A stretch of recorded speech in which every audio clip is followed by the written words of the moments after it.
நீங்க ஆண்டுக்குள்ள பயபக்தியோடு தான் இருப்பீங்க. ஆனா உங்க கூட ஒரு அவிசுவாசியோ இல்ல தேவனை அறியாத ஒரு உலகத்தாரோ வந்து பேசும் பொழுது அவர்களுடைய இன்ட்ரெஸ்ட உங்ககிட்ட சொல்லும் போது நீங்க அதை கேட்க முதல் நாள் கேட்கும் போது உங்களுக்கு பெருசா தெரியாது, 2வது நாள் கேட்கும் போது பெருசா கேட்காது. ஆனா இதே நாட்கள் போக போக அவங்களுடைய ஒப்பீனியன்ஸ் அவங்க சொல்ல சொல்ல உங்களுடைய இருதயம் அதற்கு ஏற்றமாக தயாராகப்பட்டு நீங்க அதை இச்சிக்க ஆரம்பிச்சிருக்கீங்க.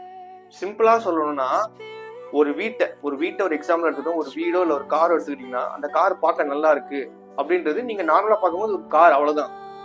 ஆனா இதுவே உங்களுடைய நண்பரோ உங்களுக்கு தெரிஞ்சவங்களோ உங்க நல்லா பழகுறவங்களோ அந்த காரை பத்தி அதிகமா பேச பேச பேச பேச நீங்க அதுல இன்ஃபுளுன்ஸ் ஆகி என்ன பண்ணுவீங்கன்னா அடுத்த முறை நீங்க தனியா போகும்போது கூட அந்த காரை பார்க்கும்போது நாம இந்த கார் தானே அப்படின்னு சொல்லி நீங்க அதை குறித்து 1 செகண்ட் 2 செகண்ட் யோசிக்க ஆரம்பிப்பீங்க.